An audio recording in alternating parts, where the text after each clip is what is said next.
Okay, hopefully people can hear me.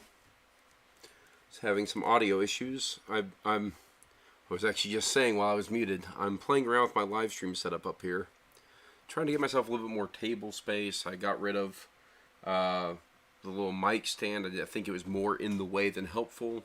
And this microphone I have really picks up sound pretty well no matter where I'm from, as an omnidirectional.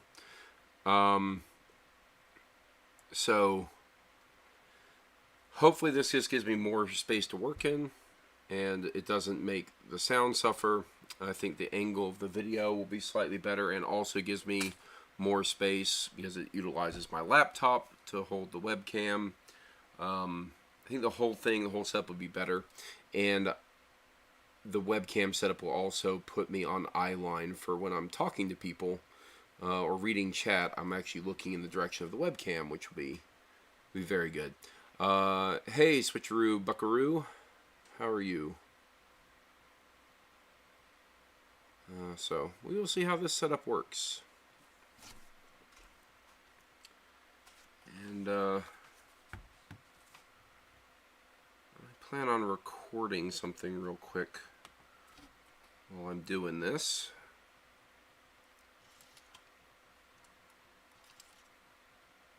So give me just a moment. Get this set up.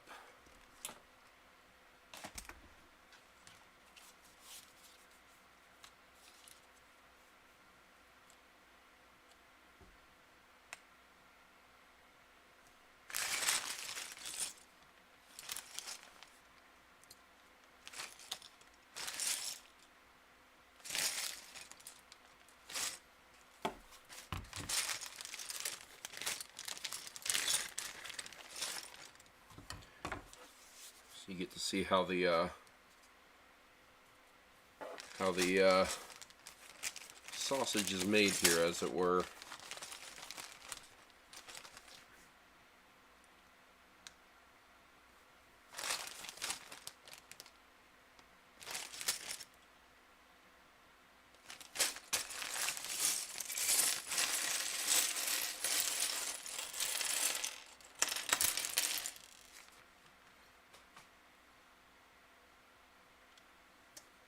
That's all I really needed.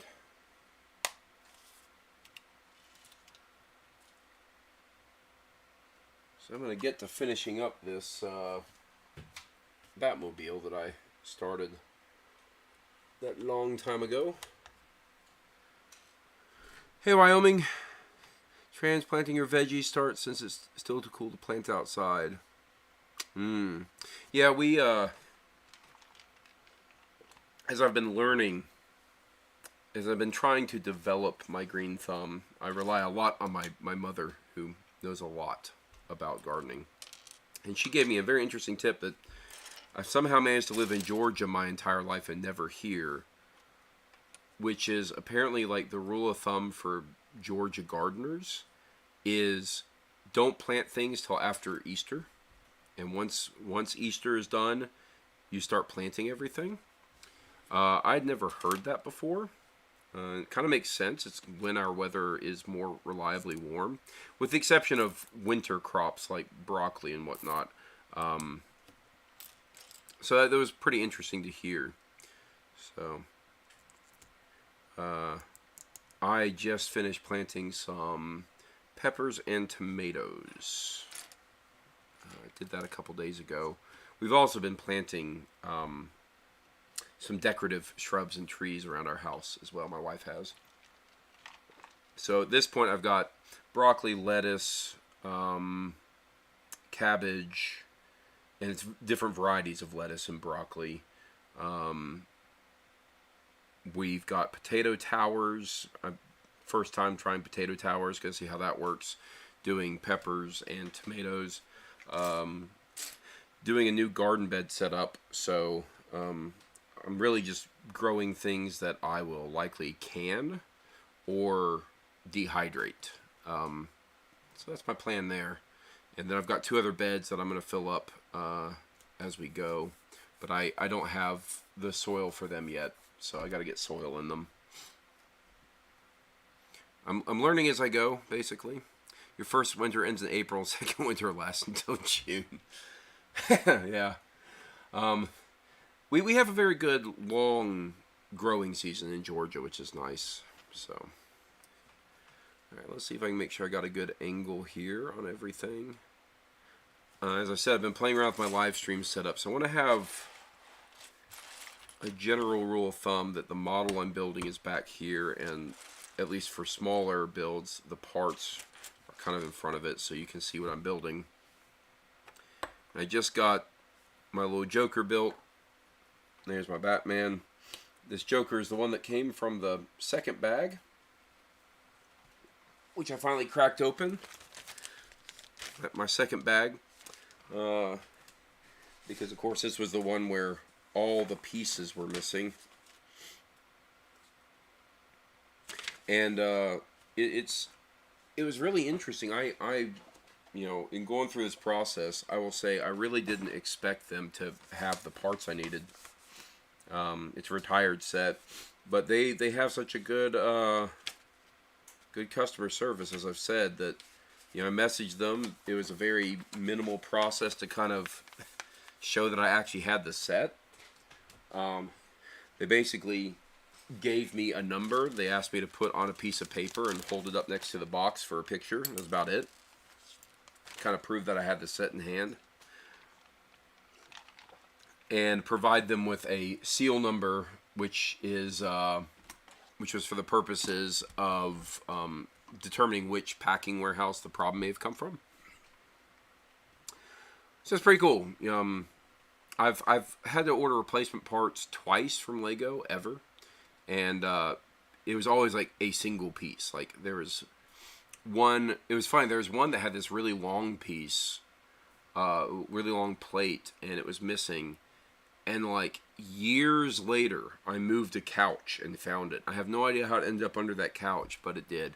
So somehow I'd managed to accidentally drop it, and it fell under a couch, and I didn't know that I'd done that, and came across it years later. But they still replaced the part because I said I didn't have it.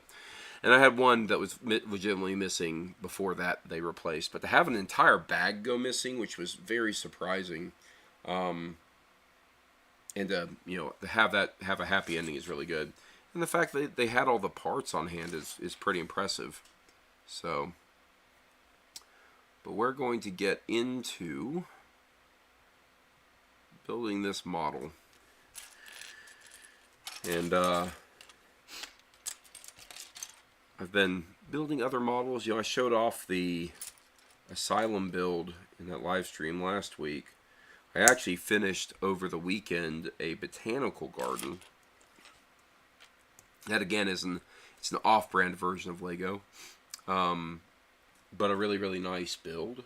It has a few real big issues with it that were not positive, but overall it's a very pretty build, and it came with a lighting kit, so it lights up. It's pretty cool. Oh, Switcheroo Buckaroo, what'd you get? Which LEGO set did you get? I'm always interested in what other people are building, actually. Like, legitimately, I'm really interested in what people are going to be doing.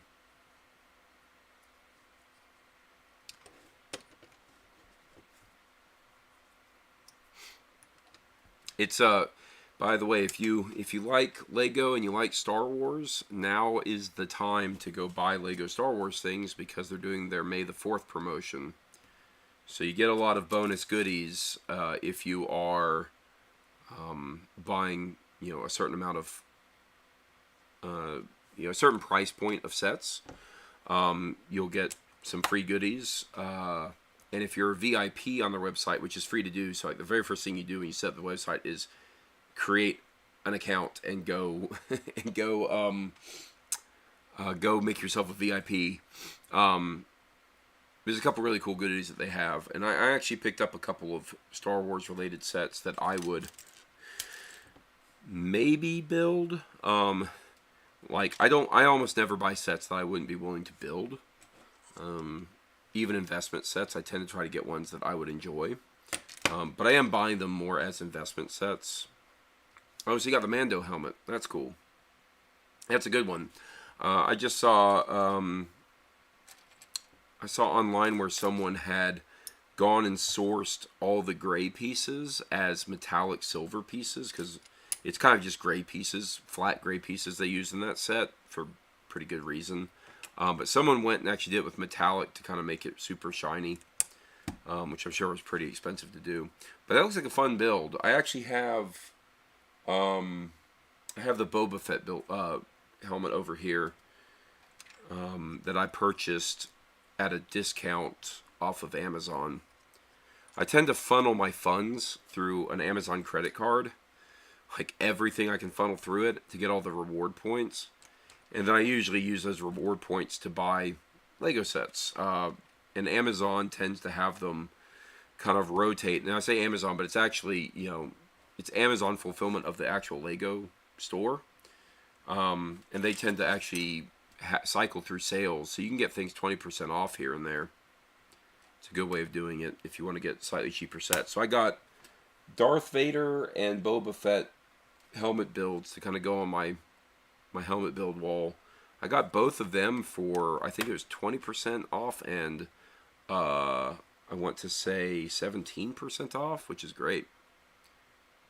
2 hours and 15 minutes. If you did it in 2 hours and 15 minutes, you kind of actually did it pretty quick. You must have been pretty focused.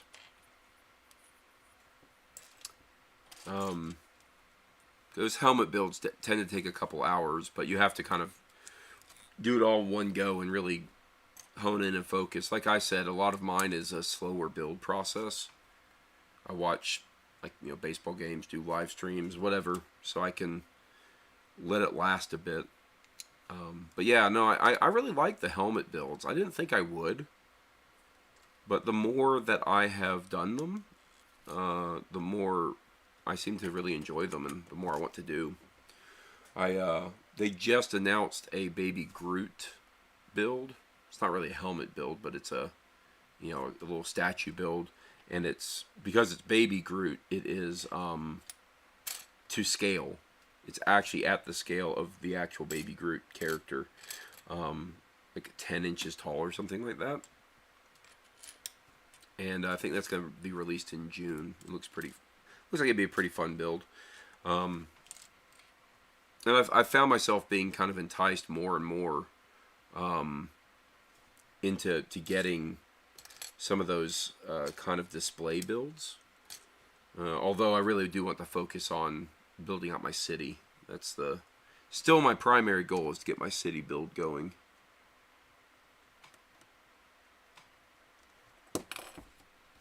Oh, sorry, Joker.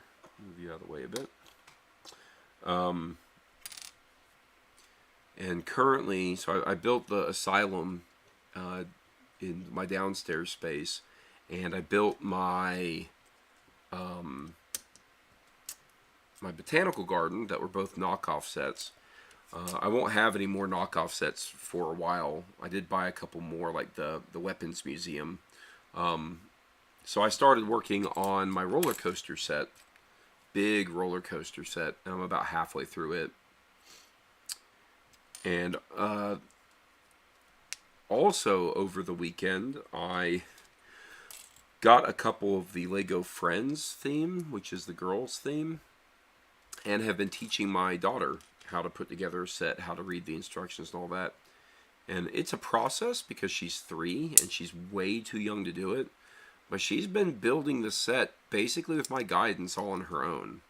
She's managed to get most of the kind of fine motor skills set up and is able to follow the picture instructions pretty well, which is just fantastic. It makes me really proud as her dad to see a 3-year-old put together a Lego set made for a 6-year-old, and to be focused. Like, she could spend hours doing it, which is just impressive for a 3-year-old, I think. You're watching YouTube at the same time? Well, like I said, multitasking is good, but you're probably still there, like, quickly doing the steps to do it in 2.5 hours. I mean, it's going to take me 2 hours just to finish this build, more than likely, at the pace I tend to go. Yeah, I highly recommend Legos as a great thing to do. So many people think of it as kids' toys, but it really does work for adults as well. And Lego has really latched on to that market more and more over time. So There's a lot of sets that are built specifically for adults to build. And their creator expert stuff is a lot of fun.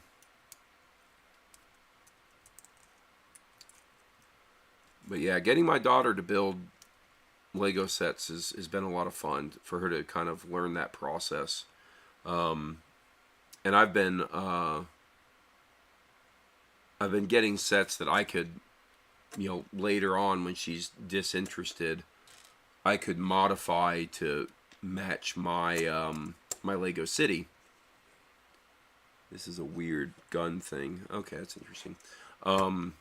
So I've been getting, again, going with like the amusement. I'm building this roller coaster.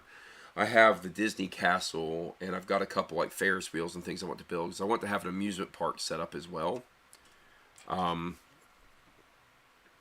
so, kind of my big multi-set theme builds are going to be city-based and amusement park-based. And the Friends sets have a lot of very, very colorful, like fairground type sets. So I've been getting her those, as well as like food truck builds. Because she's gonna build it and want to build something else. So I can co-op those and put them in my city and kind of turn them into a standard minifigure build instead of the miniature doll. But she is really, like, I'm shocked by her focus, honestly. I get tired before she does. We kind of pour the parts out on the floor, and laying on a hard surface for that long tends to tire me out. But she keeps focus. She, it's guidance. I say, okay, what's the next step? And she looks at the next step and says, I say, what pieces do you need? And she points to them and says, I say, do you see them? She's like, I don't see them. I say, well, why don't you dig through the parts? And she digs through the parts. So it's a process we go through. But very rarely does she actually ask me to do anything. She tends to, she puts all the parts on. When she puts them in the wrong place, I don't necessarily tell her, I don't tell her, oh, you're doing that wrong. I just say, is that the way it's in the picture? And she looks at it and she says, no, and she self-corrects, and it's pretty interesting to watch her do it. But it is, I don't really know how she, I guess I just have, it's weird to say lower expectations. I just don't expect a 3-year-old to have that kind of attention span, nor do I expect a 3-year-old to really be able to follow instructions that well, kind of on her own with just gentle guidance. But she does it.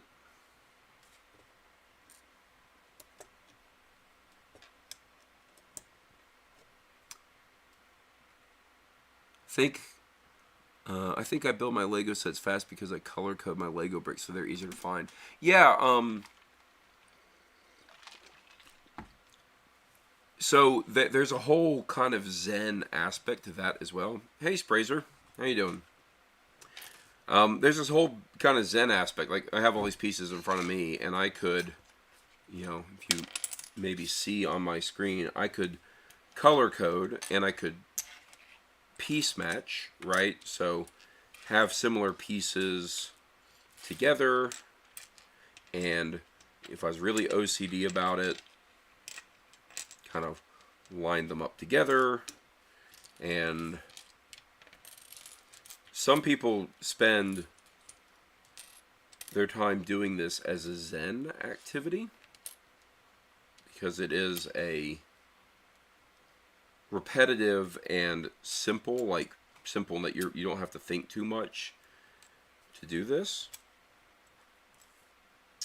And again, if you're really OCD, you take all the pieces and line them up real neatly and stack them and that kind of thing. I'm not quite that OCD, but there we go. Like, and then you have this really easy time of doing that. And the people who tend to do this also tend to dump all their pieces out at once for at least smaller sets. Pardon me. So they can basically color code and set up the parts for every single part that the set is going to contain. But you have to have a really large workspace for that. And I don't know if I just did it wrong as a kid, but I'm pretty sure Lego didn't really do their bag numbering back when I was doing Lego as a kid. So I always remember just dumping all my parts in a bucket and then have to dig through the bucket to find the part I wanted. And I kind of like that, as like that is my build style. I like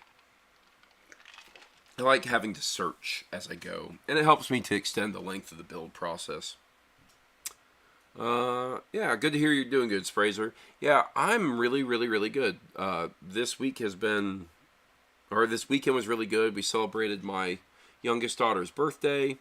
I've been teaching my older daughter how to build Lego sets, and she loves it and adores it, and that just makes me super happy. She likes to sit down and help me with my model builds as well as do her own. And there's just something great about watching your kid grow up and learn and be able to apply her brain and her thought processes, and in some ways, more importantly, enjoy the things that you enjoy. So it's just great. You don't do them by part and color, just do it by color. Yeah, the one rule with that is the black color tends to make it harder if you group all the black pieces together in one big pile. If it's too big of a pile, it's hard to search through them properly. As just a note, general note.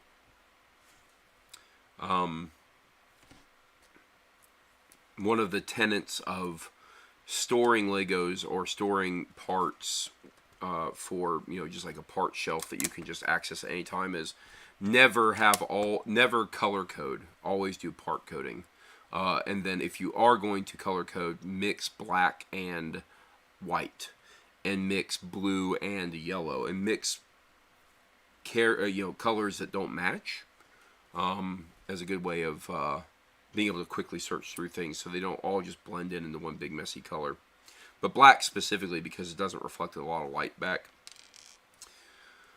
Sprazer, birthdays. How old is she getting? She is. So we celebrated early because my wife has to go to. I say has to. My wife is going to one of her friends' weddings on her birthday, unfortunately. So we celebrated a week early, but she is 2 years old and showing every bit of it. She is a prototypical 2-year-old and has the temper tantrums and everything to show for it.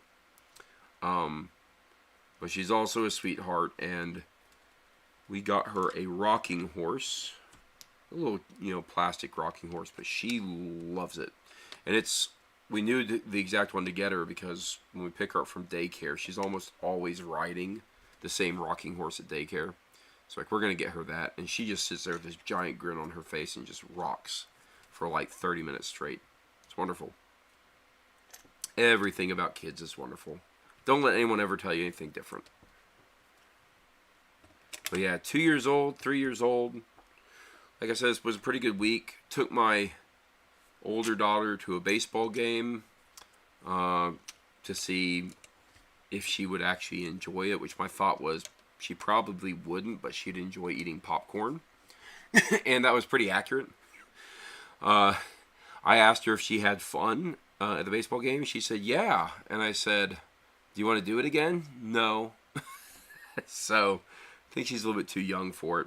And crowds kind of freak her out because she's really kind of grown up in the pandemic world where we didn't go out a lot.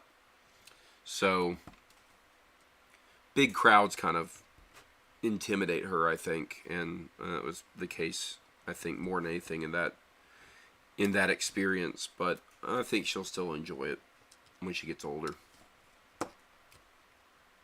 For you, 2 was a breeze, but 3 was sheesh. Yeah.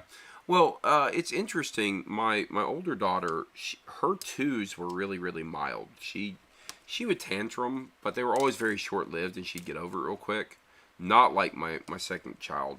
But my third child, as she's been hitting, or sorry, third child, my oldest, my 3-year-old, as she's been kind of hitting her stride as a 3-year-old, she becomes very opinionated. But she's still very mild, like very mild-mannered. A lot like how I was as a kid. My mom always told me that it's like, I'm going to sound like Forrest Gump here. My mama always told me. But my mom always said that I was born an old man. I just had the temperament of an old man. I was very observational. I would just watch the world pass by and didn't really fuss a ton as a young child. And I think my older daughter takes after me in that regard. And I think the thing that's really frustrating my younger daughter is she has a harder time communicating because she's 2, so she doesn't speak as well. And she sees her big sister being able to communicate real well, and it probably frustrates her. So,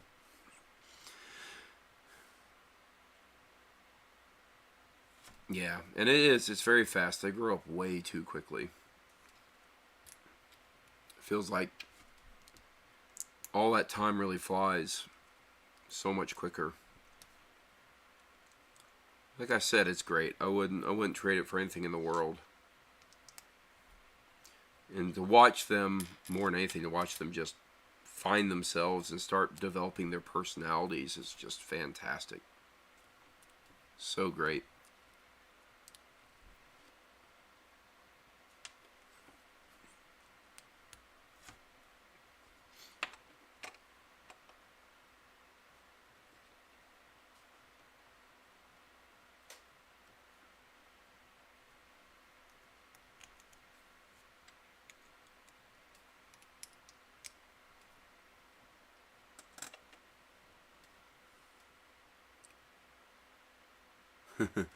Girls are easy when they're younger, but teen girls get another home to hide in. Yeah, that's what I've heard. Everything is the inverse, right? Boys are harder when they're young, but as they get older, there's less drama. I suppose. I think everything is drama these days, though.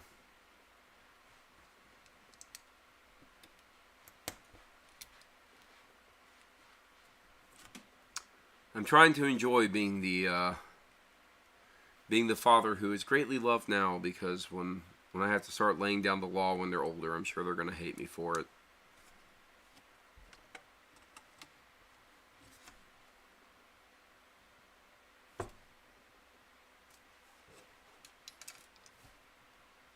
So there's this interesting thing that's happening right now,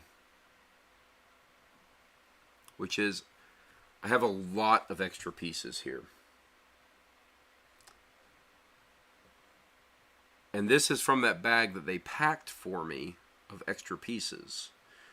So part of me wonders, did they just pack more pieces than they needed to? Or do I need to now go back and figure out where I failed to put something on? So I'm going to have to look at this model real carefully here and see, did I miss anything? I have an extra missile launcher, which I don't think I need. I have extra of these, which I don't think I need. Those go with the Joker's gun. This doesn't have... Oh, I just dropped that piece. It doesn't matter. It didn't have the associated other piece. But I got this round piece and these slope pieces. I'm not seeing anywhere they would be going, so I'm going to assume I did everything right.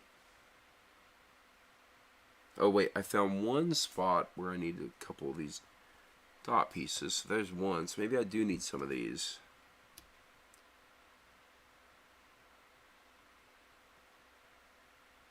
I don't know. Still don't see it. Sprays, your girl's 16 now? Oh dear. And I'm sure that's going to be a lot of fun. Oldest daughter, Wyoming, is 23, married with kids. Youngest is 12.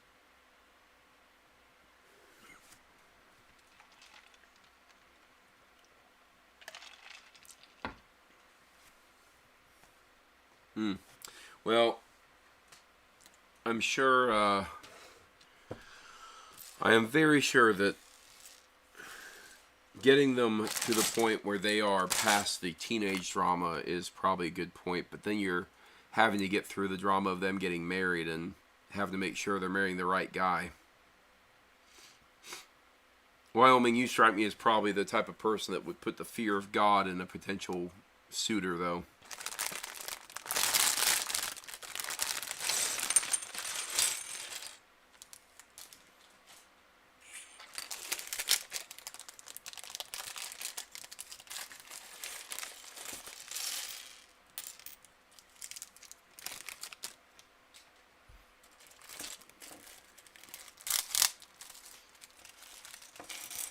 Alright, so there's all my pieces.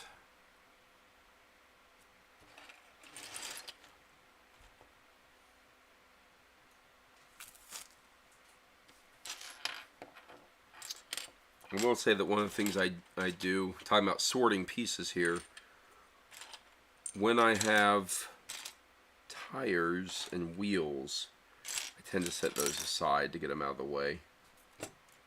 Because they're usually the very last step, and the rubber tires really, they stick to everything so they don't move so easily, so they're kind of always in the way.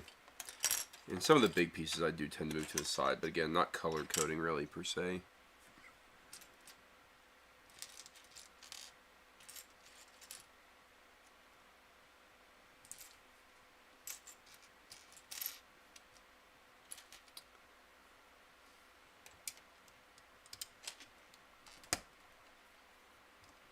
And we'll say, like I was saying earlier, hopefully I'll get this done. It's only 9:30 and I'm on the last, it's only 3 bags, so I'll get this done and we'll move on to the cowl. Probably take a moment in between just to show off the really awesome botanical garden build.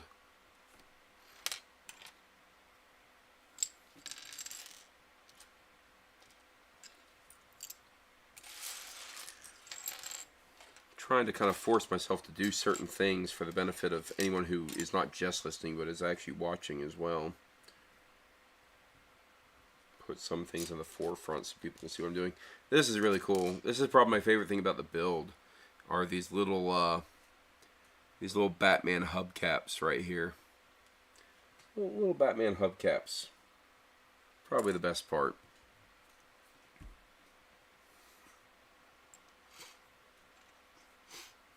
Has anyone watched The Northman? I've been hearing good things. And I really like that director. I like his films. I really like The Witch, so.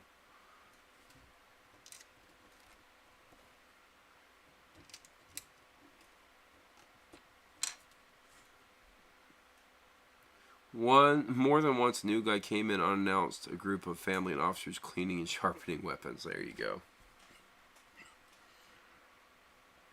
I've decided I'm going to take a more low-key approach. I won't clean the weapons. I'll just tell them flat out they won't see it coming.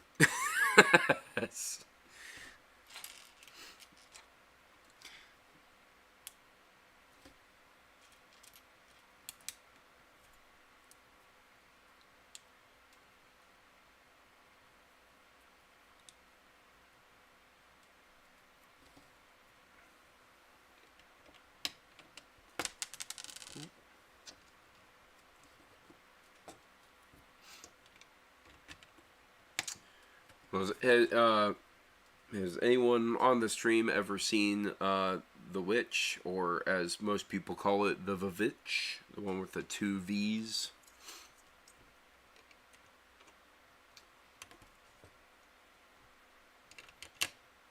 Came out a couple years ago, 3 years ago maybe.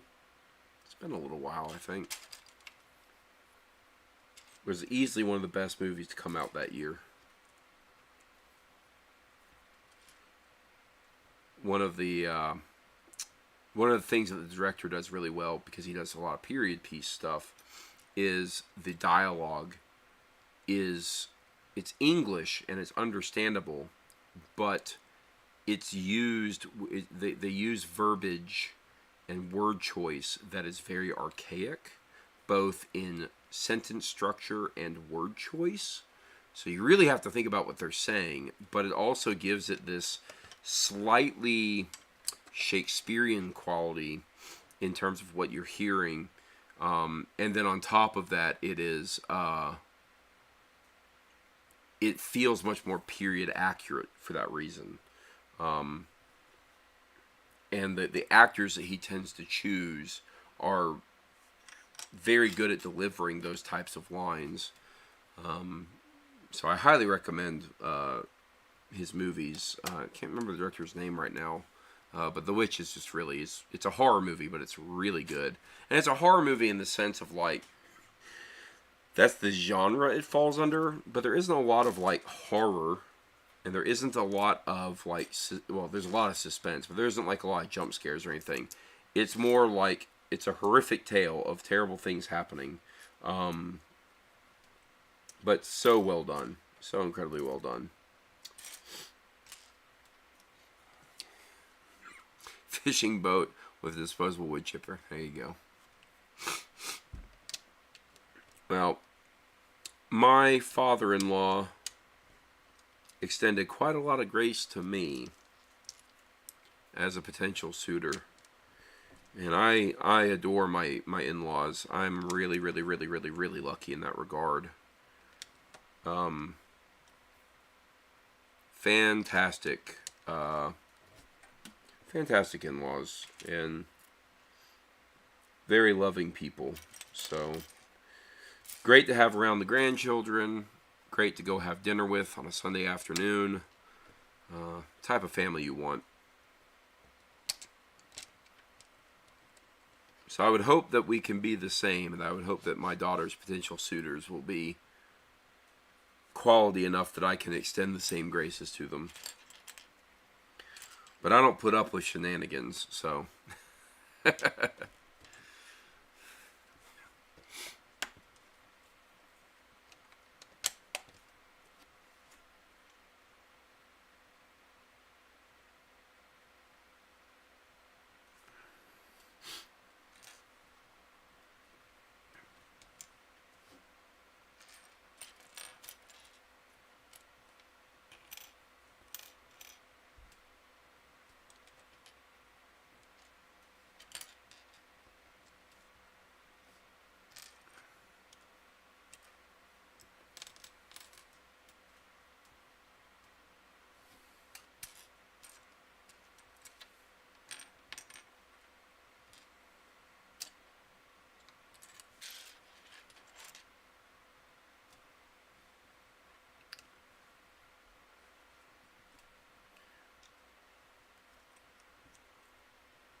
Sorry guys, this is a very interesting part of the baseball game.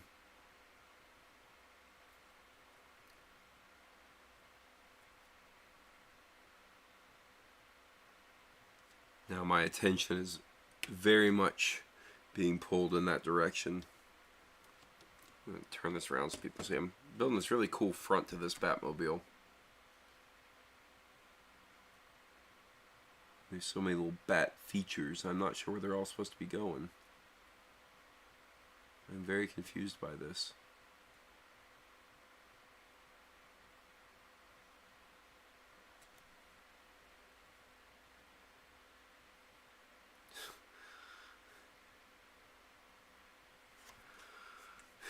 Wyoming, my late mother-in-law was nuts, really, and her mother was institutionalized. My father-in-law, a little left of Lennon.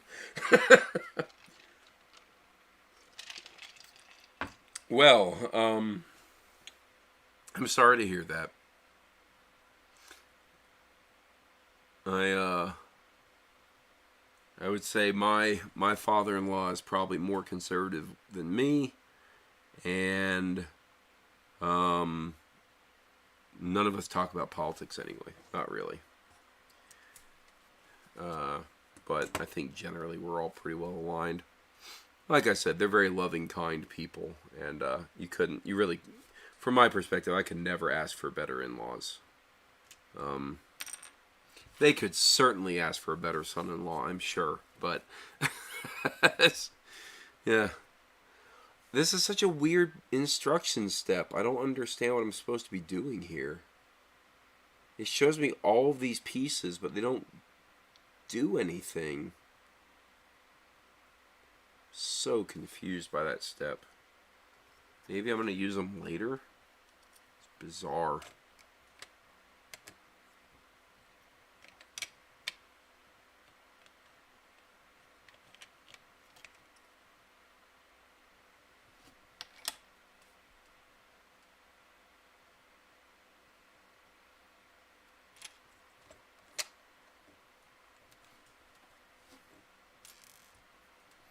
My father-in-law lives in Eugene, Oregon. There you go. Was your wife just trying to then escape Crazy Town? Is that how that was working?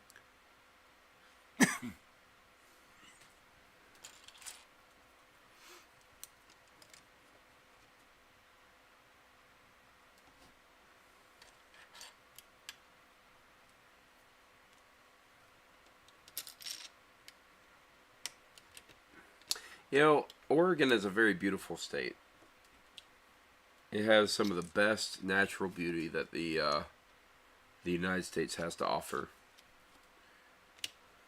That's about all it has going for it. I do really love going out into the countryside of Oregon, though. It is stupid beautiful.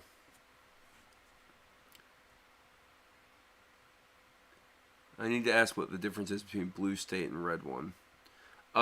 When you hear blue state and red state in the United States, blue means liberal or left leaning, and red means conservative or right leaning. And because in the States we're, for all intents and purposes, a two-party system, it also means Republican and Democrat. But realistically, the blue and the red don't mean the actual parties. It means the well, it's not true. It kind of does mean the parties, but it tends to just be used as shorthand for whether or not they are liberal or conservative in their political leanings. It also tends to match, or it is what is used to match election maps. So when election results are coming in, the United States fills up with the color coding.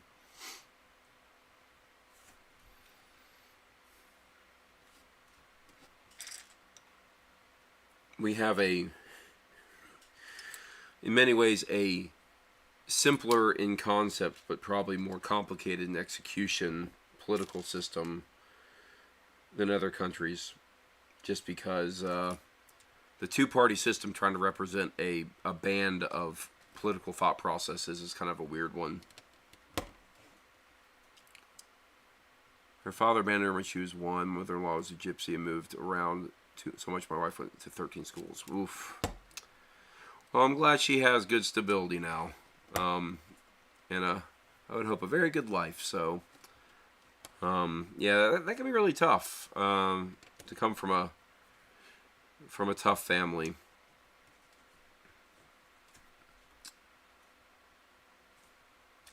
Yeah.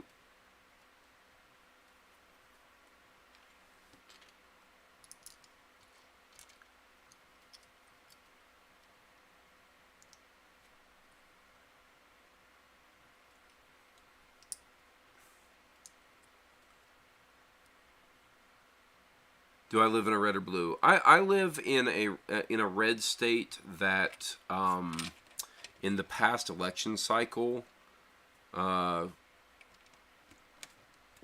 a little bit more blue. It's still very much a red state.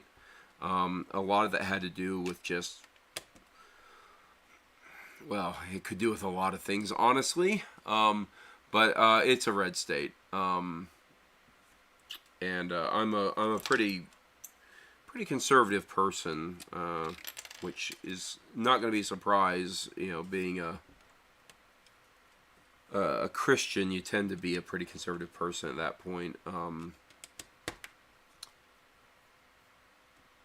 Again, I'm not big on talking politics because I don't ever think it leads to good discourse most of the time in the United States. And I have friends that are, liberal and left leaning, and you can still have all that. Well, so you say George is purple due to Atlanta. There's a lot of suggestion at this point that Atlanta is purple due to electioneering and maybe some less than savory political maneuvering.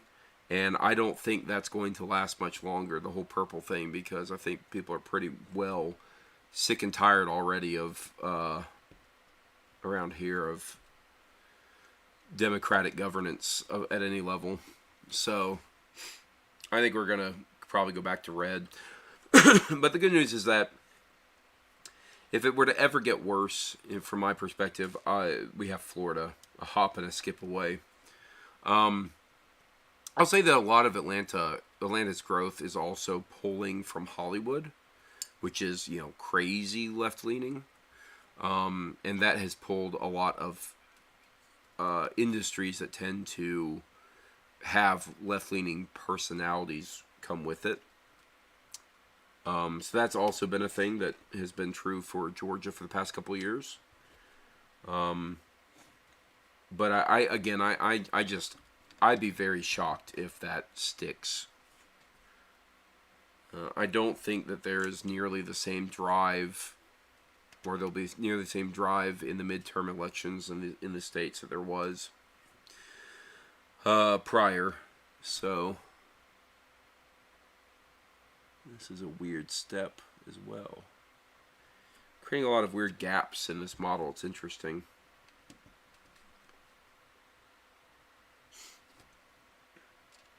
But yeah, when you get out of Atlanta, especially, there's really there's very little in like the liberal governance. It's all red out in the boonies, and I just don't think the purple is really gonna last that long. I think that's just a phase we went through. We'll see. We'll see. We just we just got our constitutional carry law passed. Our governance has generally been pretty good, despite what a lot of political mouthpieces will say. It's been pretty without drama for the most part, I would say. But the biggest thing we have going out where I live right now is county commissioners, in my opinion, because we have county commissioners where people trying to get that role that are trying to turn a lot of farmland into subdivisions, and that's not a very popular position. And you know, if the United States is doing it right, the politics and the governance happens at the local level before it gets to a higher level, and that's the way we try to tend to do things where I live. Sprague says, don't talk politics, just wondering, and I feel sorry for us. That's my thought on the matter. You see, you feel sorry for us, like you feel sorry for who? Europeans? Specifically the Swedish? Like, who's the us in that? Putting these little bat wings on the car here.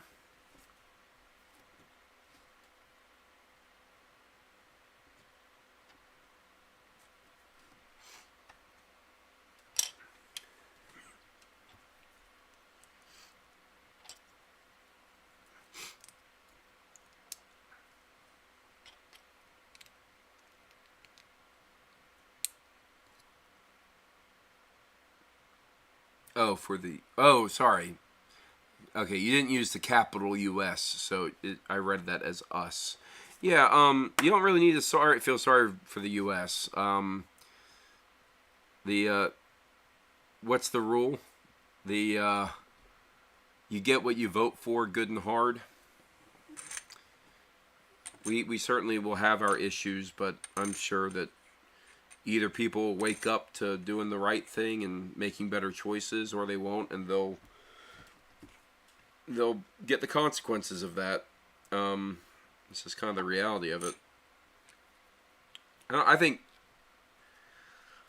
everyone's kind of in a tough position these days, not just the U.S., but I could be wrong about that.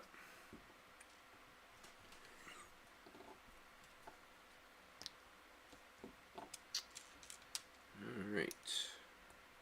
Tires are my last step. This thing is coming together.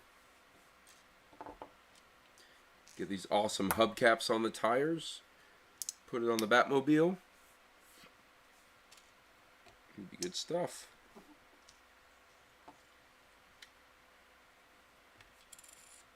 So one of the things I want to try to do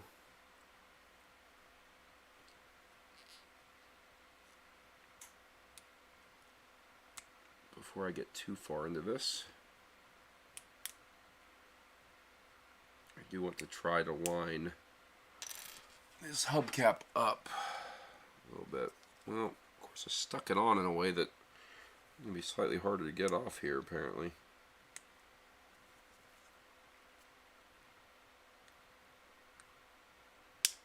There we go. So let's see if I can't get that line straight up and down in a way that's helpful.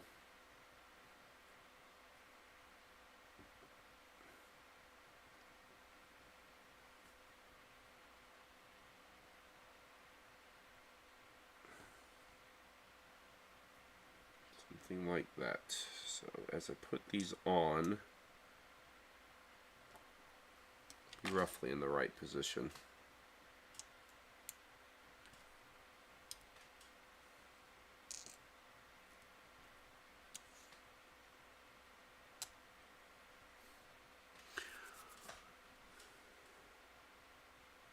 Don't forget the bat-shaped chrome spinners. That's right. Well, this is the 1989 style Batmobile. It was rather garish in its design, and that's okay. It's part of the fun of it. I really like this Batmobile design because it does evoke the animated series Batmobile a bit. I wish they'd done the wings here a little bit differently, but I have no idea what all this stuff is for. What's the point of all this? I guess it's because it all comes in one bag. All these parts right here, I used only one piece of it, which is this little front grill piece. But they all came in a single bag together, so I guess you kind of were forced to open them all. And then the back here has this little flame.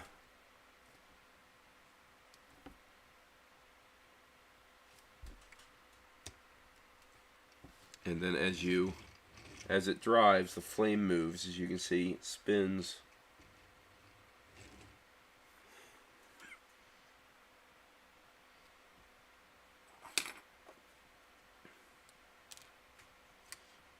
Yeah, they did a good job with this Batmobile design. I'm really happy with it.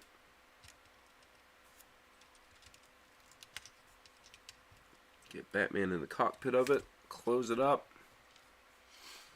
And that's good stuff. Again, I have a bunch of these extra pieces. What step did I miss? Ah, okay, good. These are just for the little launchers that turn up. I like that they have the little play feature of the guns, but that they fold in and tuck away into the side of the car, just like in the movie. It's pretty cool. All right. So I feel like I gotta show off all these Batmobiles now. It only seems fitting to do so.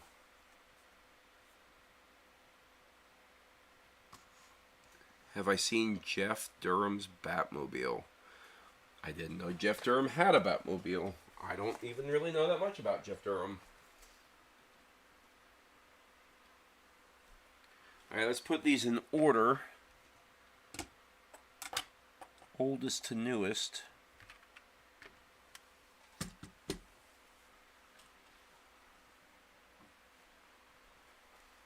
Here we go.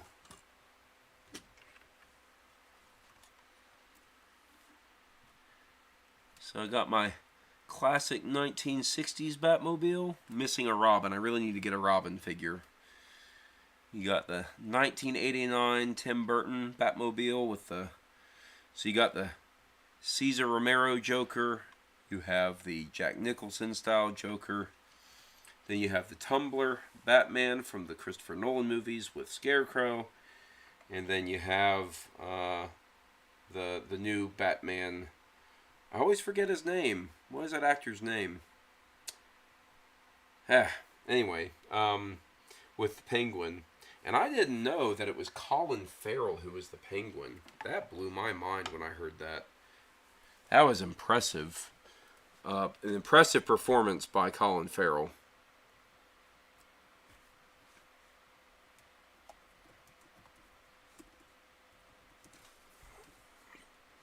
Robert Pattinson.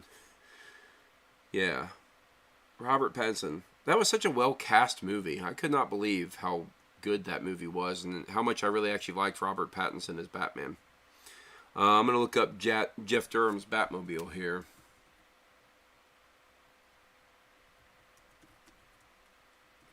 I'll be honest, I've never been that big a fan of Jeff Durham, but oh, he's got the straight up 1989 style Batmobile. He's a big car guy, huh? Yeah, look at that. See that's the real classic Batmobile. Here, I'm gonna pull it over, do a screen share thing here.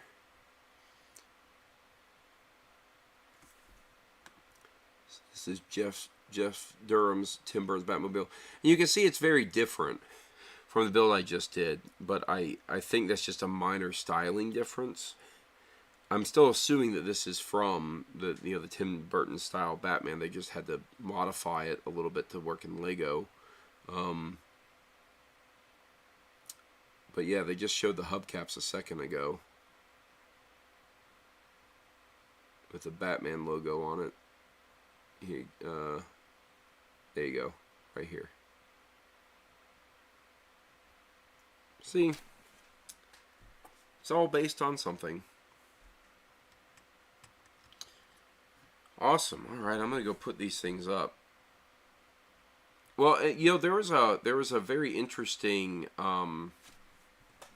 thing that happened with the original Tim Burton Batman Batmobile, where somebody won it, and it was like it was a contest that they won, and it ended up being like a huge financial burden to them because they got the car, but they had like the set version. It didn't actually function as a car.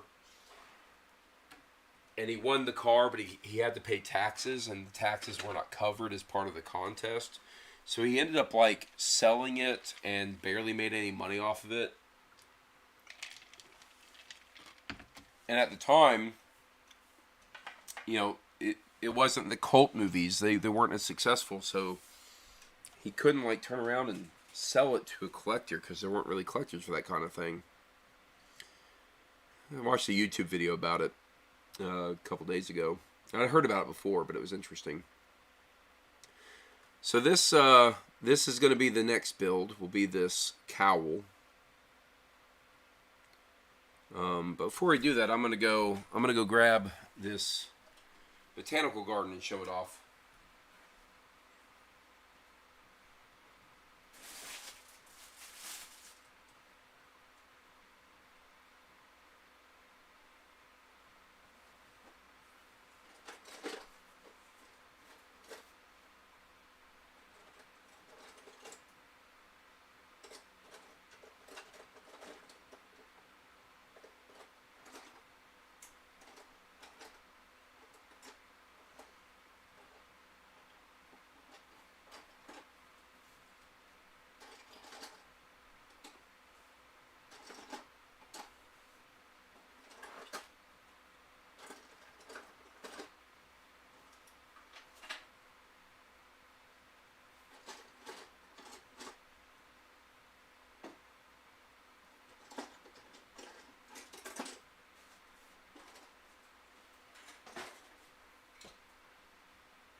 All right.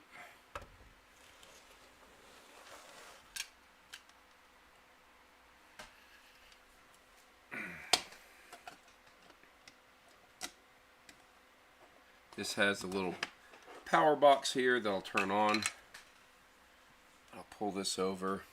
Let's actually, I'm going to do a duplicate of this. I'm going to hide the instructions window. I can select it. Where is it?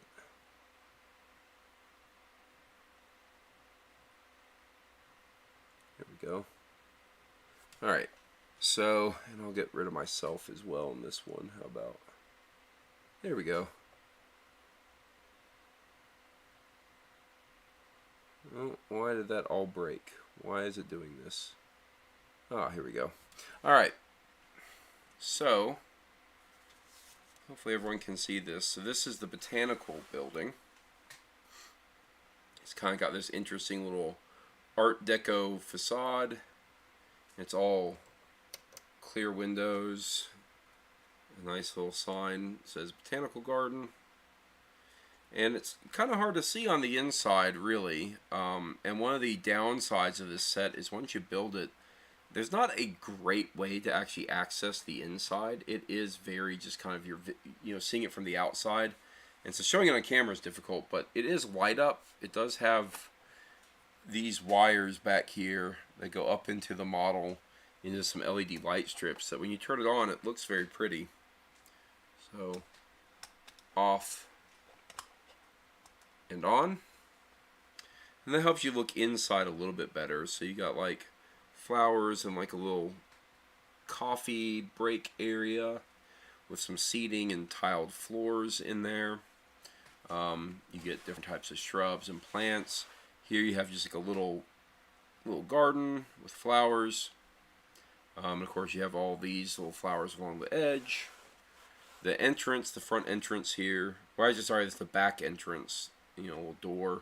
On this side, you have a fountain with a happy little frog sitting on a lily pad. You have some kind of like a little tent, not really tent, but like canopied working area.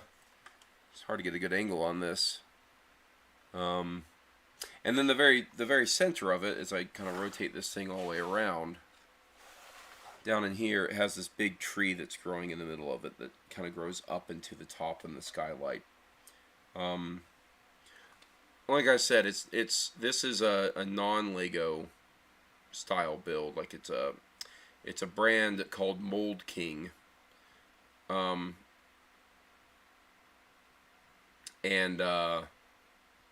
Yeah, I'll show you the two big problems I have. One is, as you're building all of this glass sides, the way they order things is really problematic. And it makes it really hard to work in. And once you put these on, you lose any ability to work inside the space. Your hands just won't fit anywhere. And some of the aspects of the instructions are unclear enough that you end up going to have to go back and fix that. I also broke one of these little light pieces because the plastic just isn't nearly as good. So that one, I think it's that one right there, broke, and I had to super glue it back. And then the other really big problem is they actually use what's called an illegal build technique right here.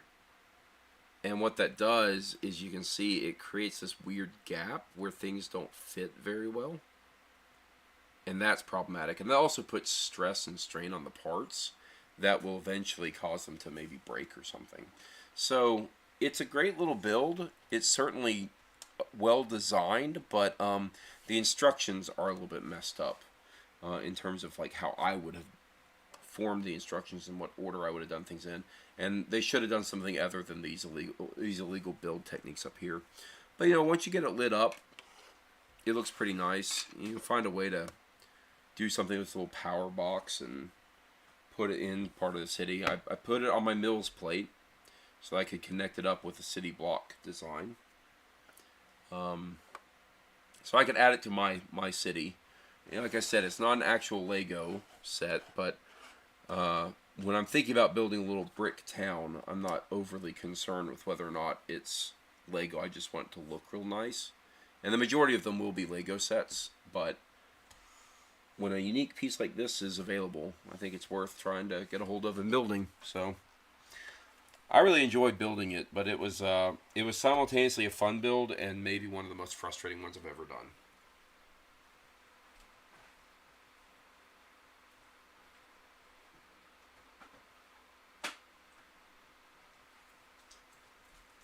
And I actually had another thing that I did. I got these two characters here. They may look familiar to some people.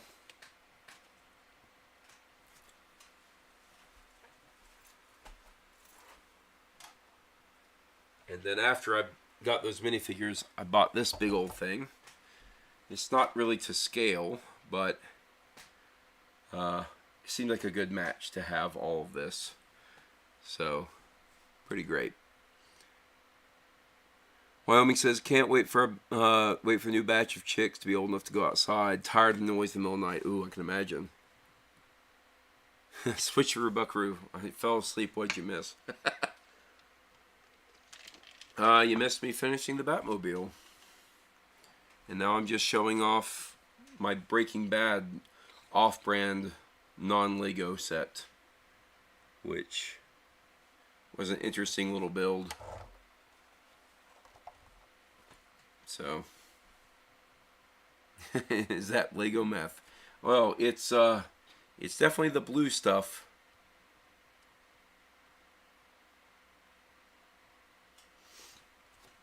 And the inside of this van is full of a meth lab as well. Yeah, this is the type of thing that Lego would never actually sanction or do, right? They don't do R-rated, and they don't do things that are mature themes or drug related or weapon related. So this is definitely an off-brand solution for it.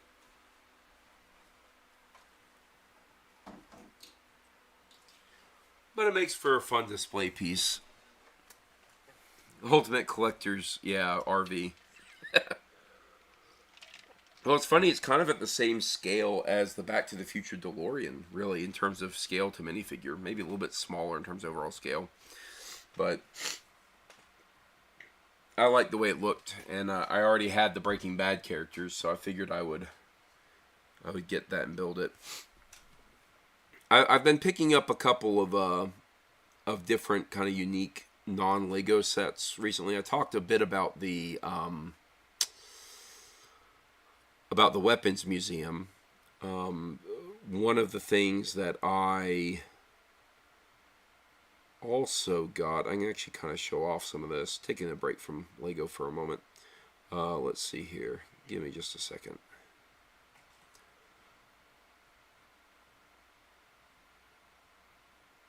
Let me see if I can pull up some of this stuff.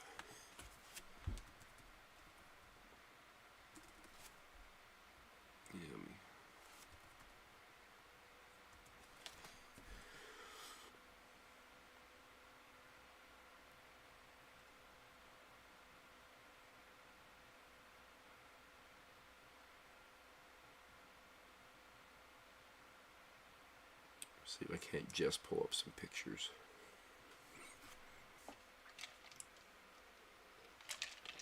I kind of want to, as I build my Lego city, I want to be able to add a little bit of wackiness to it. So some of what I've been looking at getting is to do exactly that. So let me pull these things up. So I talked a bit about the weapons museum.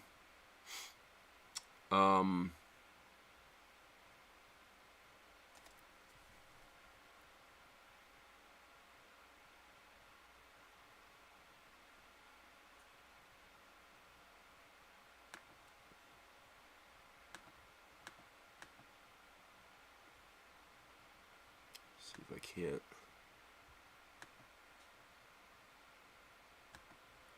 Oh man, sometimes you just can't get these pictures in the way you want them. I think I ran into this problem last time trying to get some of these pictures.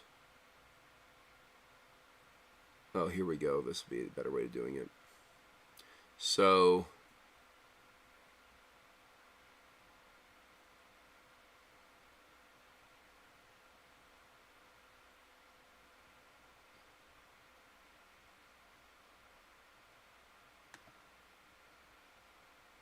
open that up. I've already shown the weapons museum.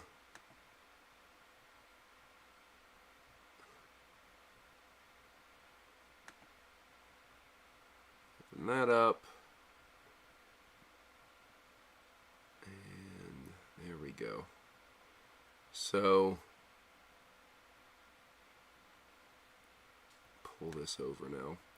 So I got this tower, which is, oh, hang on, let me now put the screen share up.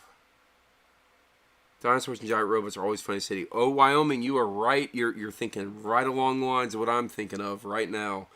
Let me do my screen share real quick. So, this is one of the things I got, which is an Avengers Tower style build. Let's see if I can't. Didn't really let me zoom in very well.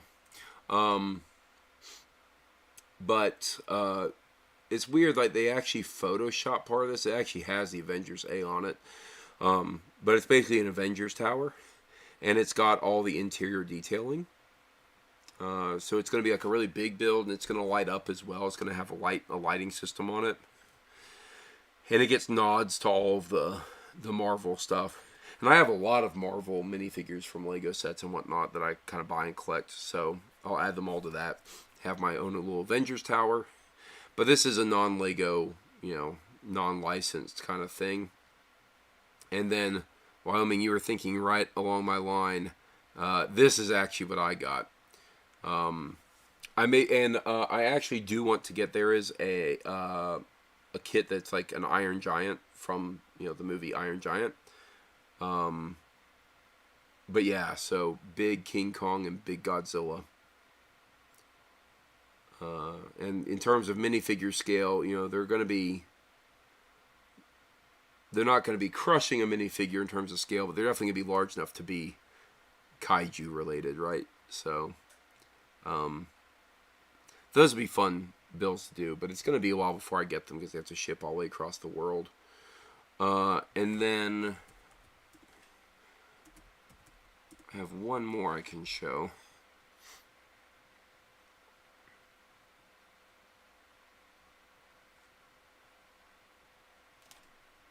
Once I can pull it up. I'm really excited for that Avengers Tower. I think that'll be a fun one to build, though.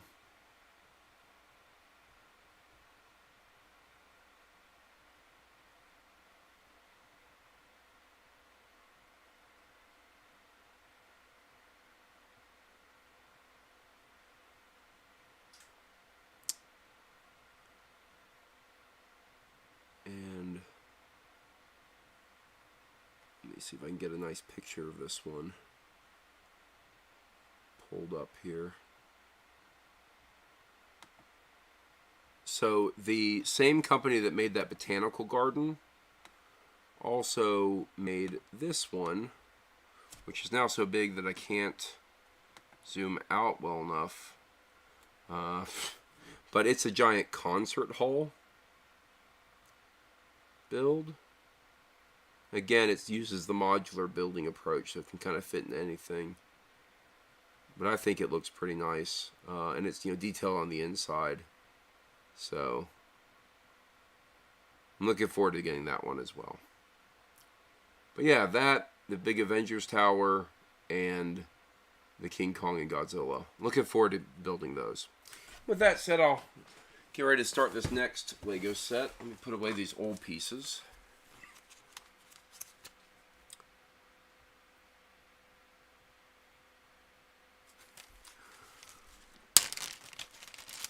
Wyoming says, yeah, copy and zoom, yeah. Switcheroo, the other day, you got a Lego Speed Champions Koenig. Yeah, I actually have that somewhere nearby. But yeah, the ones I have nearby me right now are the Lamborghinis, and the Lamborghini and the Ferrari from the new set. I like the Speed Champions builds. They're a lot of fun.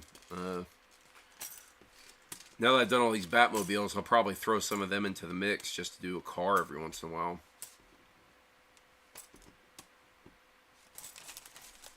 Gotta love a 1900 horsepower car. That's right.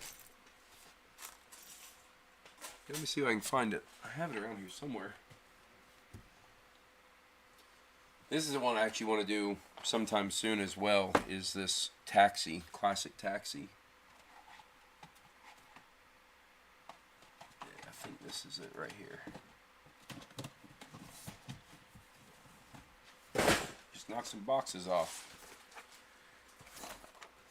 There we go. That's the Koenig right there. Or Koenig. Actually, not really quite sure how you're supposed to pronounce that, but yeah, I want to build this one soon. Definitely caught my eye.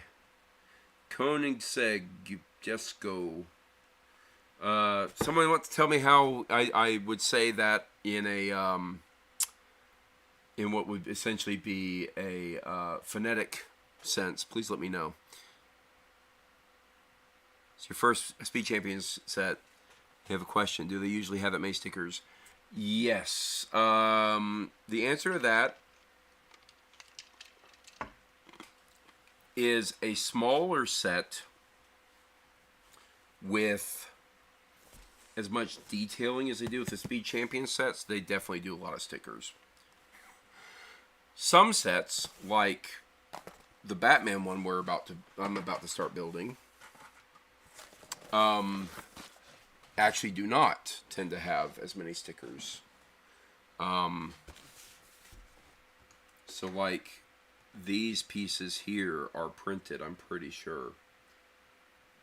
So anywhere you see like this detailing up here, that's all going to be printed. And like this little plate here is going to be printed. And usually printed pieces as opposed to decal pieces are really going to be certain price points. But it also has a lot to do with the types of pieces they're actually looking to make a lot of. And stickers, the decals tend to get used to make very, very specific designs. So you'll definitely see a lot of that in the Speed Champion sets. So yes, lots of stickers in those, unfortunately. Generally speaking, people want printed pieces, not stickers, but it is what it is. Oh, look at that. I'm actually wrong. See, I thought they were going to be printed, but look at this. They got stickers right there. So I was wrong. I thought those were going to be printed, and there you go. Usually the printed pieces are ones that they do specifically, and I need to get myself back on the screen here. I think I've got myself, got my face cam not set up right here. Here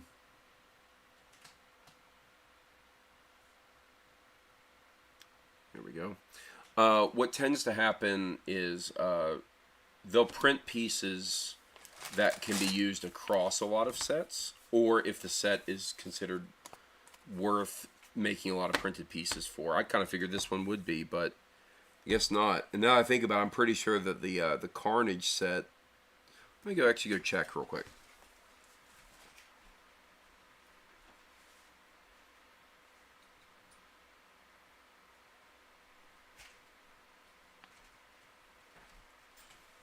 Yeah, I guess I should have known better. So this is my Carnage set. Little helmet build thing. And it's got stickers all over it. All these are stickers. So yeah, they use stickers a lot for these.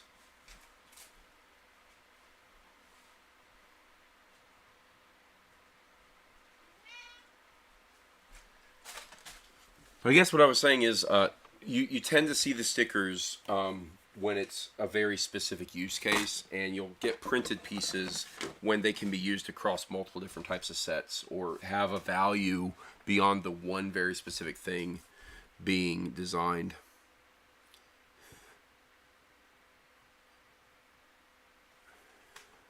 Alright, so let's see. Always people give me phonetics here. ADH Dude says Kaunugsug. Kaunugsug? Kaunugsug? And Wyoming says Koenigsegg. Koenigsegg. Koenigsegg. Yeah, I don't know. But he used two to do a mid-console 2 that the car had some other parts. Pay more for every sticker piece to be printed. Most people would, honestly. But I think it just comes down to the manufacturing process and how much they're willing to do. Because like if you think like if there's like a little a piece that's printed that can be used across 8 different sets in that year, they're going to manufacture, you know, thousands upon thousands of those pieces for thousands upon thousands of sets. But if you have a very specific piece that is only going to be for one set design, they're just going to use stickers for it. Most people don't like stickers. It's like the biggest complaint. Oh, I just opened the wrong bag.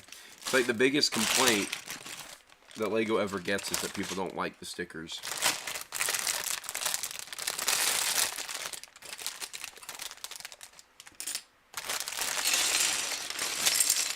And I'll tell you, the biggest reason for that complaint is that over time they can peel up or get really, you know, fall off or something like that. And that's no good. You don't want that. That'd be my biggest gripe with it. Huh, this piece actually has a teal separator. That's unusual. Usually you get orange. I have a rather impressively large collection of brick separators here. Here's part of my collection of brick separators. I put it on a little spinny thing. And that's only a part of the collection.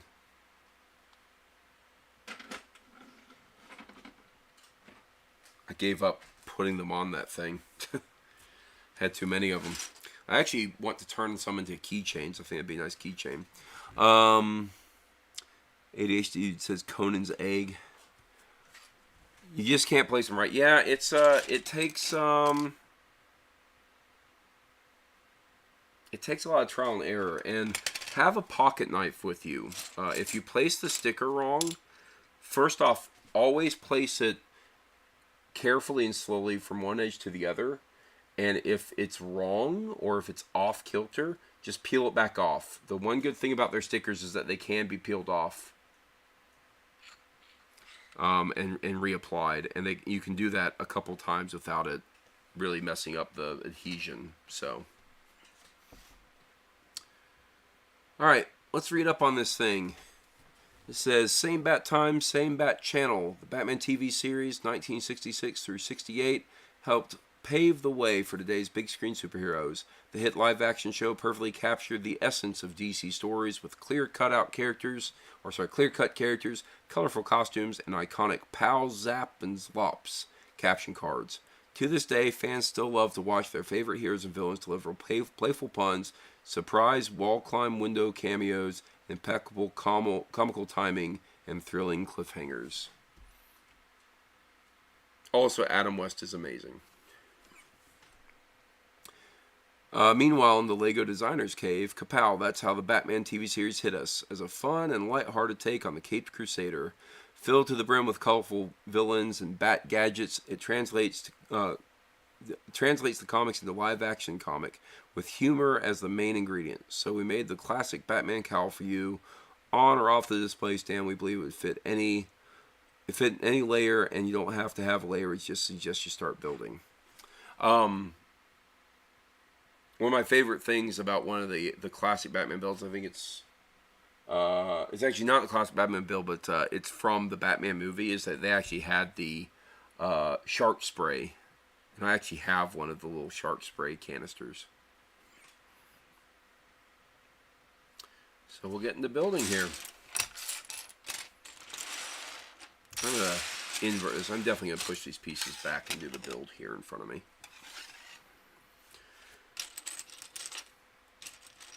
So, this will be a fun build. I'm looking forward to this one. Add to my collection.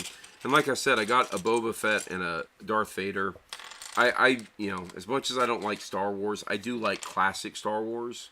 So Boba Fett, Darth Vader, and as Switcheroo said earlier, he got the Mandalorian build, and I'm planning on getting that one at some point as well. For Star Wars Day, I actually picked up the Mandalorian's Razor Crest kit and a couple of other smaller things. But again, mostly those are going to be as investment pieces. I may not ever actually build those. I was talking about that and I never actually finished that thought. So yeah, if you like LEGO and Star Wars, or you want to get into LEGO and Star Wars is the theme that you might want to try getting into, now's a good time while all the sales are happening and all the special events.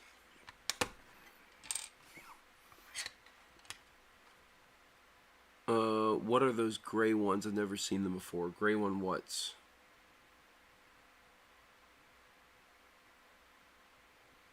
Gray ones. What do you mean gray ones? Sorry, what are you talking about?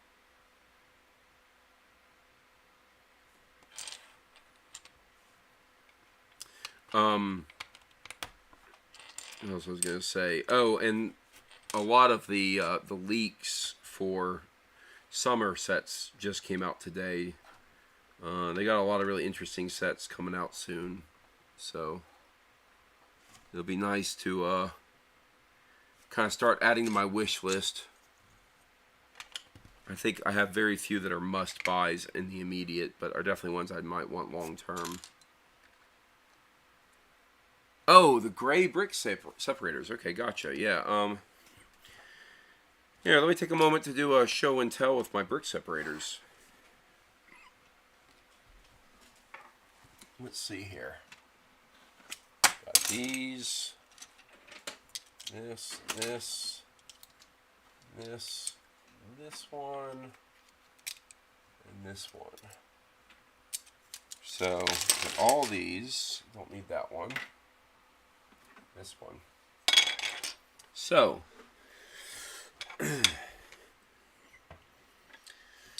these are the most common LEGO brick separators these days. There's also one that comes with the art kits. You have, they're really, really wide, so you can just peel off a ton of the little dots. But you tend to get these orange ones, and the teal one, I know they came in the hidden side sets, because that's why I have so many of them. But they're a little bit more uncommon. And I think there's like a dark green one that I don't have that is very rare. Then I have this one, which is a Mega Bloks brick separator. So it looks very different. And it's somewhat unique in its approach. And then these, I actually have two of those, that's weird. All of these are LEGO knockoff brick separators from China. And they all follow a very similar design to the actual standard LEGO brick separator. But they come in different colors, and but they're mostly the same.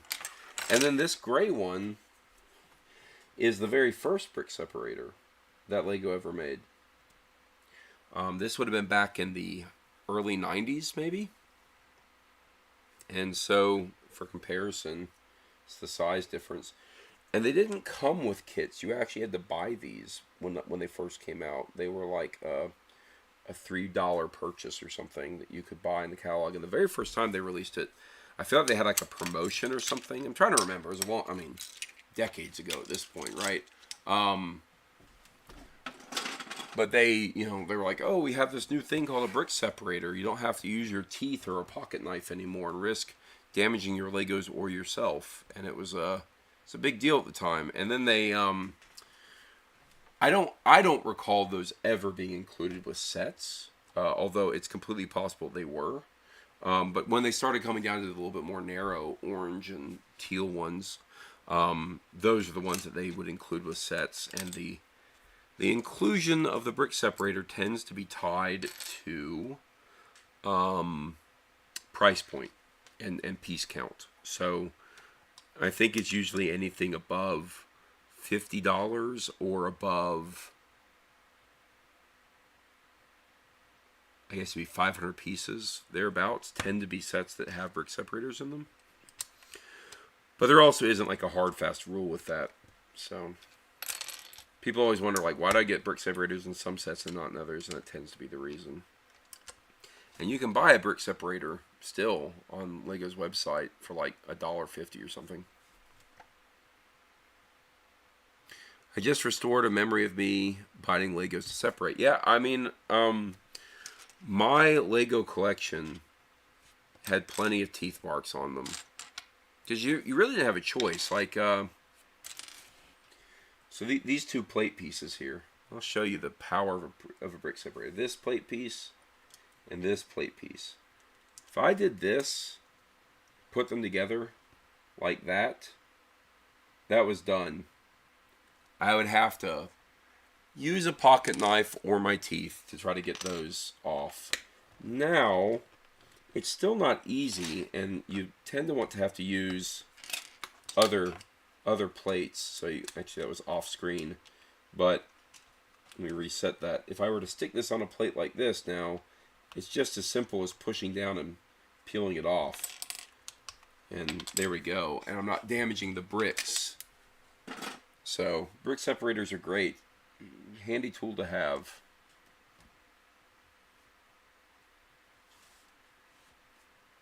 So always good stuff. All right, let's see here.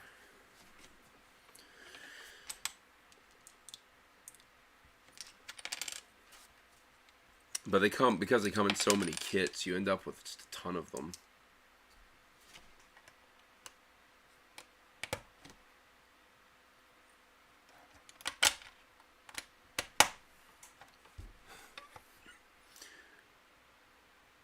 They didn't have them when I did Lego, just use plastic pry tools, a PTSD moment. Yeah. Yep. Yeah, no kidding. Well, my like I said, with that build that I did of the botanical garden, I think I nearly had a mental breakdown doing that build, just because I had made some initial mistakes that I didn't realize I had made, and I got far enough into the project that to undo the mistakes was harrowing, to say the least. I probably spent about an hour and a half not doing any steps, just trying to undo a single mistake. It was rough. You don't want, that's not what you want in the middle of your build when you're having fun. But yeah, I used to gnaw away at Lego pieces with my teeth, and you'd mar them up, and you'd put teeth marks in it just like you would a pencil if you chewed on a pencil. And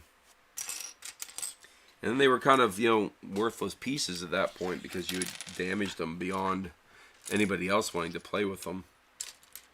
You could actually kind of tell the age of Legos based on a couple of key indicators. One is if they're white, they'll be off-white. They'll be a weird color.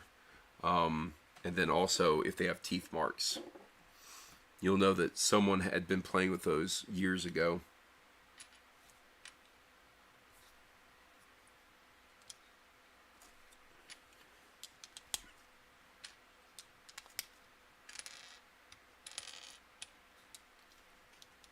Like pulling apart cotton.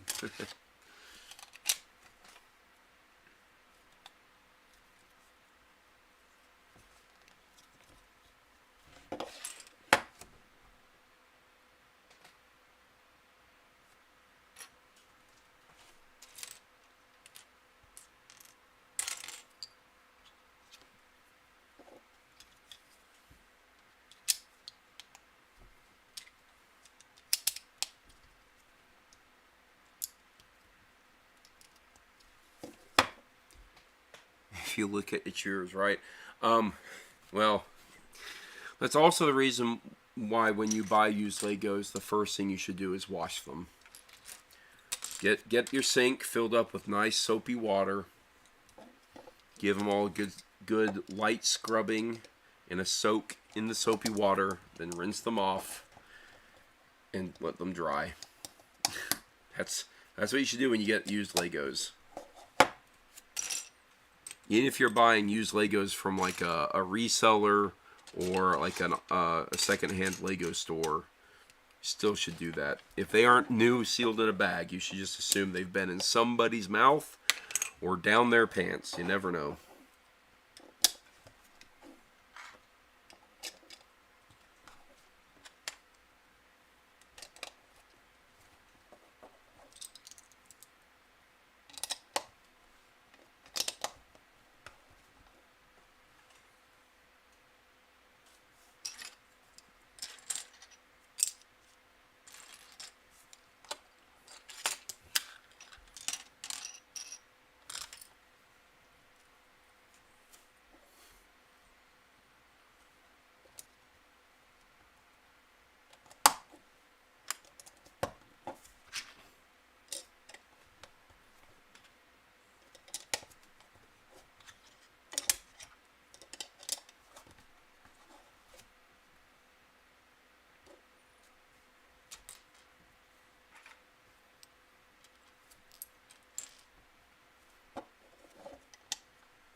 Goodness gracious. This thing that I'm building, this kind of centerpiece, unlike the other helmets, which are very hollow, this is like, I could throw this through somebody's window. It's like a brick.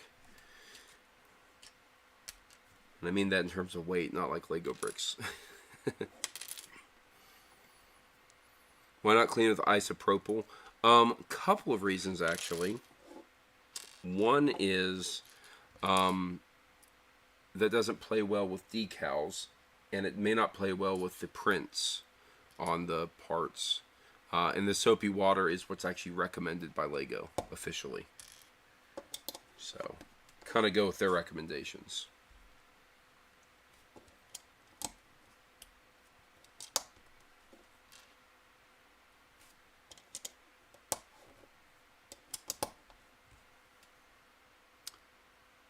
I made a Lego armor for my ferret back in the day. Never sanitized them after I repurposed the pieces. I hope that is a true story, because if so, I'm going to now use that as my new reference piece for why you should wash Legos.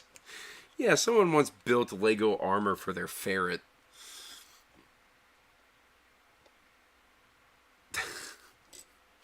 That statement is just such a ridiculous statement in and of itself that it almost begs, you know, some level of unbelief there, but I believe it.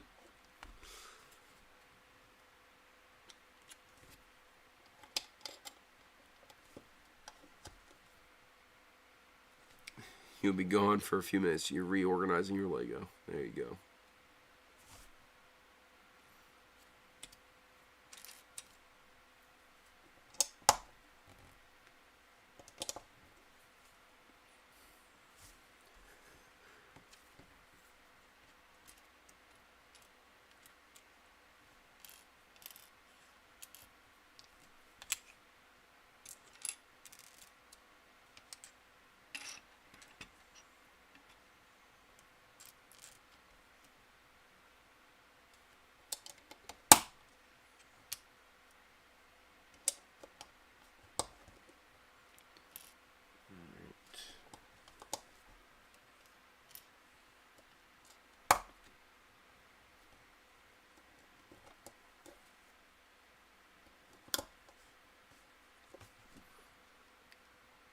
Gee, thanks, Tom. My wife helped build ferret armor.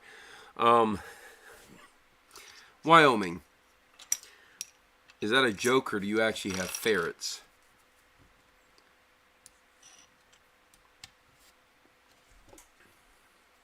I have to ask that question. There's a very good reason for me to ask that question.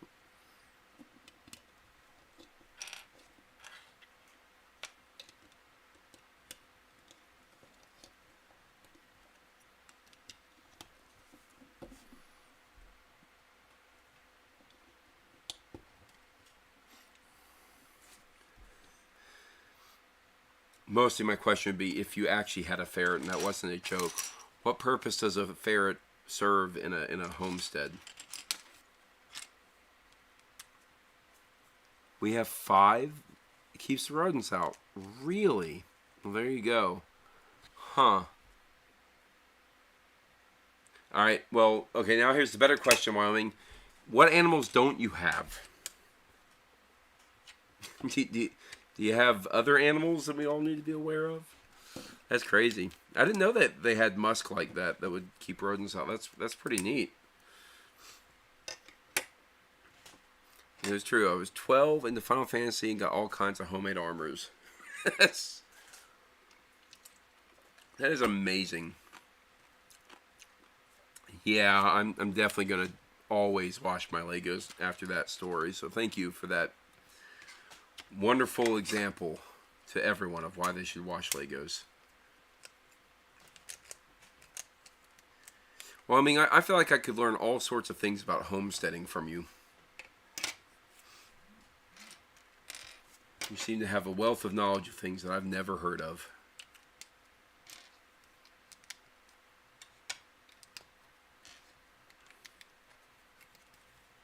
So, is it more economical to have ferrets as opposed to having like outdoor cats?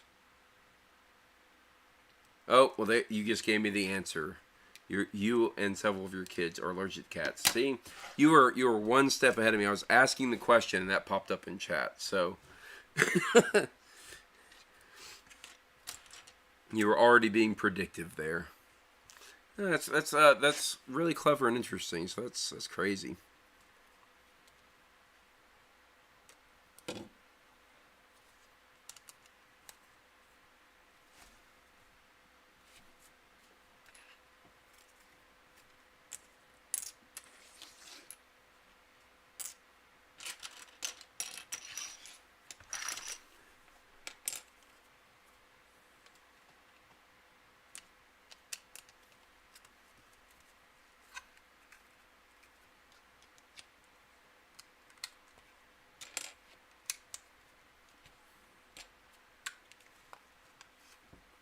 You are always learning. Well, that's a good thing. I mean, that's really what you want, right? To always be learning and improving and iterating on whatever it is you're doing. That's really interesting, though. I've learned something new today. I appreciate you helping me learn something new. All right, this little heart piece. What's the purpose of the heart piece? This is somebody's Easter egg or signature, and I'm not sure what the significance of it is, to have a little heart piece in the build. Usually when you see something like that gets immediately covered up, like this is going to get covered up, it has something to do with like someone wanted to, I don't know, reference something or put their own signature on it, because you're never going to see this little heart piece. So the designer had a purpose for it. I'm not sure if it's something referencing Batman or if it's a signature for the designer. I'm going to have to look that up later.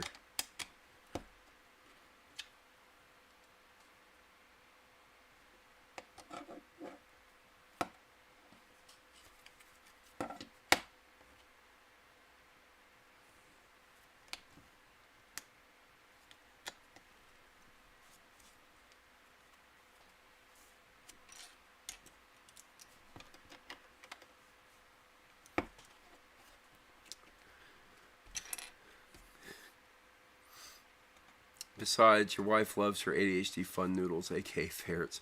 I really like ferrets too. I've never owned one, but they're very playful, and I had some friends of the family that had ferrets, and I always kind of enjoyed playing. I would say messing with them, but playing with them. Like ferrets, we had a couple when I was growing up, and they were nice animals. Yeah, ferrets are death machines. They had a bunch of baby iguanas, and they got loose. Ferret murdered most of them. Yeah, huh. Well, and they're really smart too. That's one of the cool things about ferrets, just how clever they are.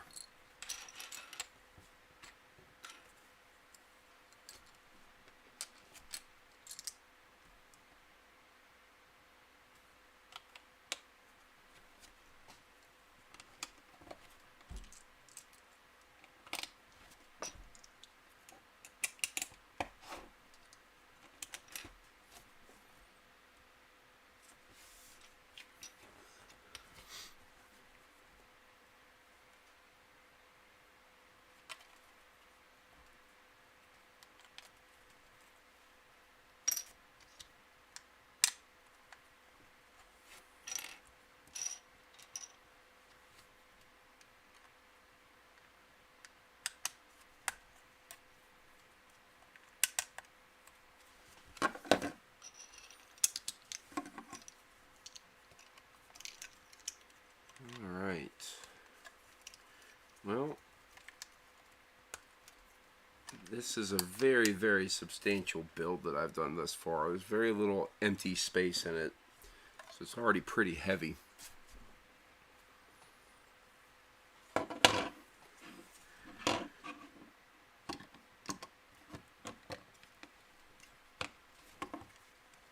There we go.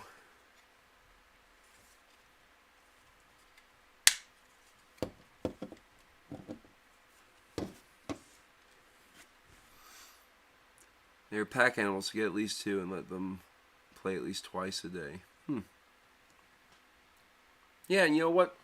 I think most people only ever have one, don't they? It seems wrong, knowing that they should really come in pairs.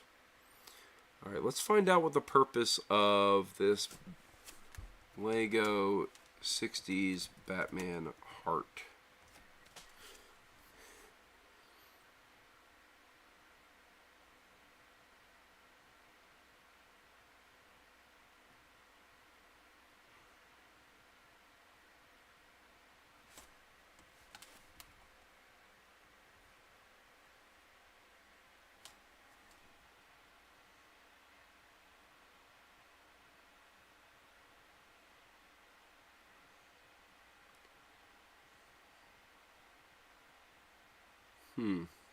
Weird that I can't find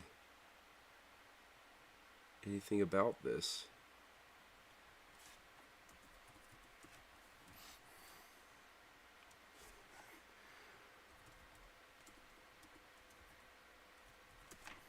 LEGO 60s Batman pink heart.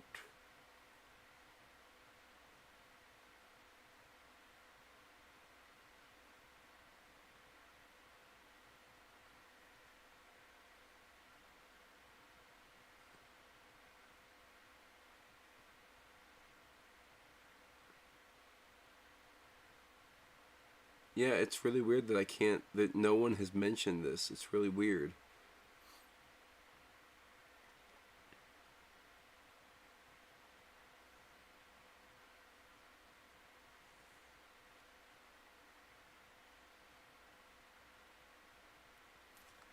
Really weird.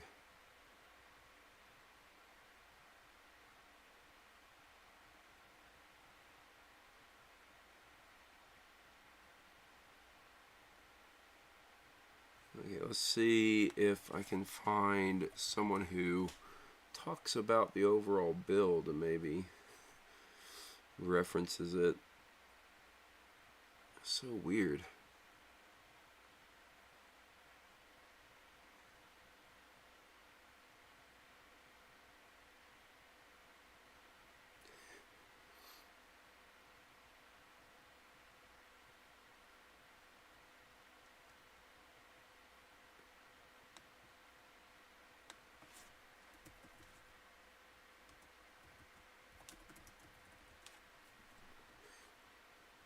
Alright, here's a picture.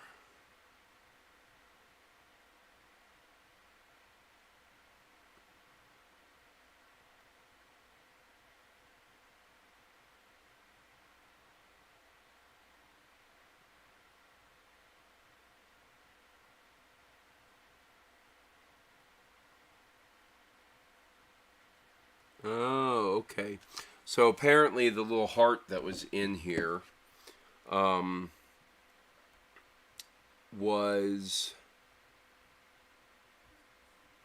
It's not a reference to anything. It is just their way of saying, like, their heart goes out to Adam West because, he died a couple of years ago, and so they were using that heart as just a way of saying, we love Adam West, even if he's not with us anymore. Apparently, they did it for another Batman build as well. That had something to do with someone who died, but. So there we go. That's the purpose of it. Ferrets are carnivorous hunters. Take out rabbits. There you go. All right, everyone. Well, we're gonna call it quits there. It's almost 11. We'll get to the rest of the Cowl build in a couple days. I'm gonna be doing Monday, Wednesday, Friday builds. Or live streams rather. I'm gonna take Tuesdays and Thursdays off as just kind of a way to get a little bit of extra rest.